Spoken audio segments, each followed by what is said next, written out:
José Luis Arella, muy buenos días. Muy buenos días. La guerra es inminente. ¿Lo ves así también? Después del comentario sobre todo de Israel y de la fotografía que dio ese comité de emergencia ayer.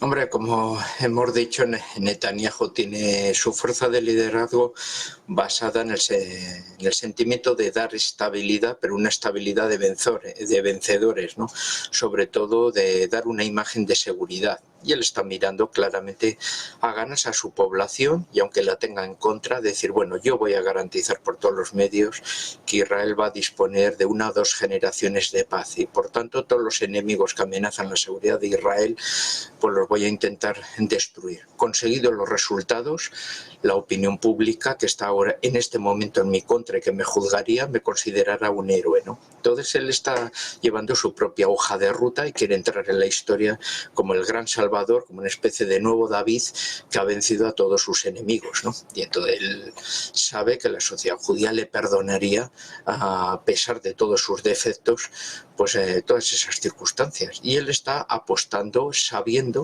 además pues bueno pues que aunque a Biden no le convenga y él tiene su propia hoja de ruta Biden, bueno pues la población judía mayoritariamente favorable al Partido Demócrata puede ser un 2% de la población, pero sobrepasa el 20% de las donaciones privadas a las campañas presidenciales del candidato del Partido Demócrata.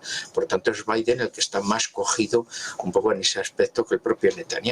Entonces Netanyahu tiene una capacidad de acción, de libertad, pues mucha mayor y por tanto no está tan supeditado como podíamos considerar los expertos a las directrices del presidente estadounidense. El inicio de la respuesta de Israel es el inicio de una guerra que puede ser más de lo que hemos visto en Ucrania, es decir, puede ser el peor de las pesadillas, la peor de las pesadillas. Puede ser el inicio de una guerra nuclear. Ambas tienen ojivas nucleares, ¿no? Sí, por lo menos Israel sabemos claramente que es una potencia nuclear. Irán siempre están los interrogantes para los que estamos en el mundo de los espectadores de si llegó o no llegó. Los expertos de los servicios de inteligencia claramente saben si es una potencia o no lo es. Irán desde su acción fue totalmente teatralizada y como vemos pues con el guión repartido un poco en todo el escenario para realizar ante su público un acto de venganza que era más bien una proyección de medida de las fuerzas antiaéreas israelíes y todo estaba ya vendido. Ahora la cuestión es si Israel pues, va a teatralizar también su acción o va a intentar hacer un elemento demoledor que en una escalada, pues sabiendo un poco cómo se manejan, que se manejan a través especialmente del odio y un desprecio absoluto por el enemigo, que el cual, pues si se puede, no debería existir y por eso bueno, es imposible ese diálogo que llevamos décadas. Esto no es un problema de ahora, sino un problema casi desde 1948, con muchísimos matices. Bueno, pues sí que puede tener una escalada formidable. No es como la guerra de Ucrania, donde incluso el armamento que ha llegado a Ucrania, como vemos, eran casi restos de stock o de almacenes y armamento incluso atrasado.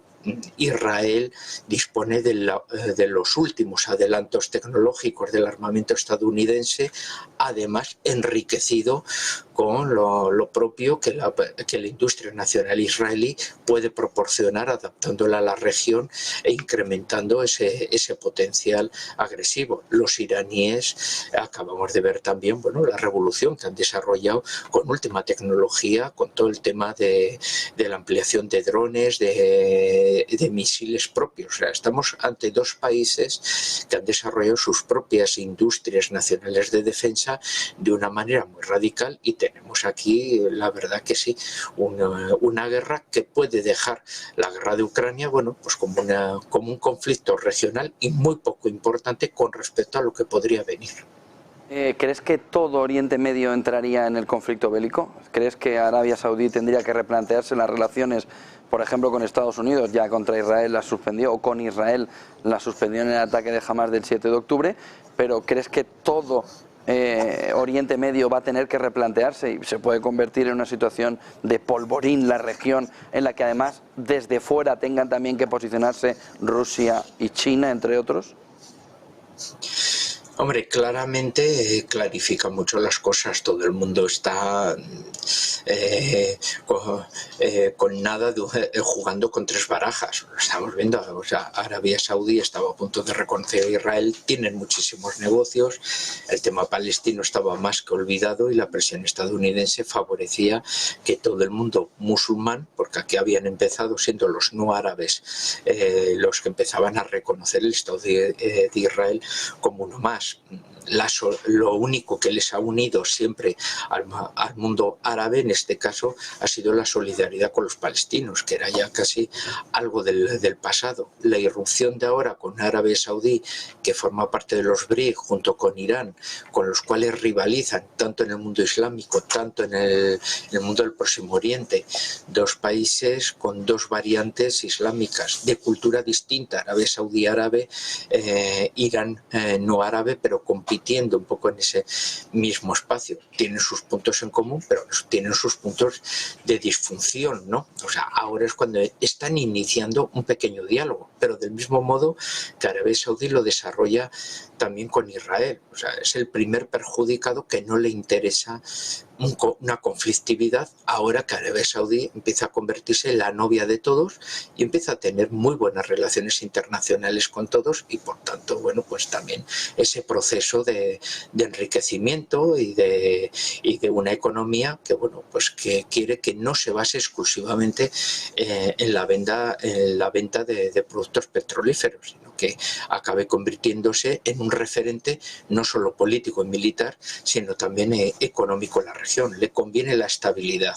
Y entonces a sacarse una foto fija en la cual la gente tenga que repartirse en bloques, a nadie le conviene. Todo el mundo quiere seguir como están ahora, jugando con tres barajas, ¿no? Claramente, visiblemente, con las potencias que todo el mundo sabe, y luego bajo manga, debajo de la mesa, con potencias con los cuales igual no pueden explicarse ante sus pueblos, pero sí que están negociando y manteniendo sus puentes y sus diálogos. Mañana se tiene que votar por parte de Estados Unidos la ayuda de una nueva ley a Israel. Parece que separadamente la ayuda a Ucrania, pero la clave fundamental que empieza a ver una parte de la geopolítica es si la entrada en un conflicto abierto entre Israel e Irán y la necesidad de Estados Unidos de volcarse en la ayuda a Israel, tanto económica como militar, puede acelerar el proceso de paz en la guerra de Ucrania. Es decir, Xi Jinping y Scholz, reunidos hace apenas una hora, ha planteado China que la cumbre de Suiza tiene que tener también a la otra parte, que si no, no es una cumbre de paz, es una reunión de amigos. Entonces, puede moverse o puede exigirse a Ucrania que Rusia esté en la conferencia de paz de Suiza o en una posterior que anticipe, que acelere el cierre de guerras. Es decir, Biden no puede llegar al 5 de noviembre con el mundo en guerra.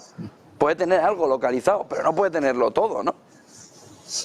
No, sobre todo con recursos, ¿no? O sea, hay un dicho español que dice que se viste el santo nuevo desvistiendo al anterior, ¿no? Aquí estaríamos un poco lo mismo. Los recursos son los recursos y si tú quieres ahora, ante un tema fundamental y principal, que es mantener la estabilidad del Próximo Oriente, aquí no solo estamos hablando de los recursos energéticos del Golfo Pérsico, estamos hablando también del Canal de Suez, estamos hablando de una de las regiones más importantes en todos los aspectos geoestratégicos a nivel global, ¿no?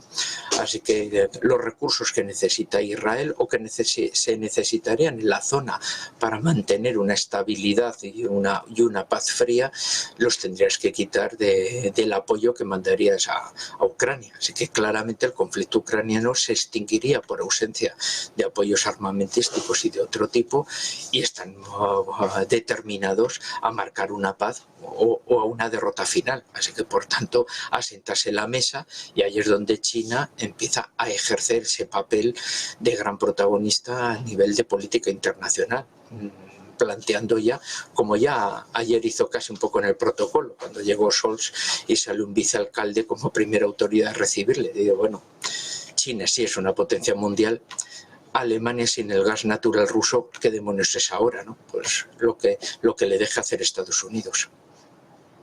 Solo una cuestión más. En este entorno de conflicto más abierto, José Luis, ¿llega tarde la OTAN y Europa a ese famoso 2% de presupuesto del Producto Interior Bruto? Es decir, la visión de las últimas décadas de que el mundo no iba a estar otra vez en guerra, que ya se percibe como el gran error de Occidente, sobre todo de Europa, nos llega tarde. Si estalla lo que, no sé si lo consideras así, el cisne negro que no se esperaba, la guerra de Israel con Irán, no era un entorno o un escenario que se pudiera barajar a principio de año, por ejemplo.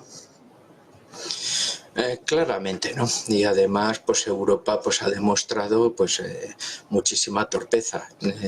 No tiene unanimidad en su política internacional, tiene muchísimas divisiones, porque cada país, esencialmente los más grandes, los principales, mantienen pues sus propias políticas internacionales y además han llevado pues un seguidismo con la política de Estados Unidos, que siempre ha sido lo que ha procurado, que Europa se transforme en una especie de protectorado de la política atlántica que ha desarrollado Estados Unidos. Esa incapacidad de Europa de mantener su propia personalidad política, de ejercer de gigante realmente como una potencia pacificadora y de árbitro de las situaciones internacionales de los diferentes continentes, pues bueno, se ha perdido y nuestra imagen se ha deteriorado gravemente, y de ahí que los chinos estén aprovechando la situación para sustituir a Europa como un elemento, se puede decir, pacificador, que va en beneficio de ellos y que nadie se cree, y que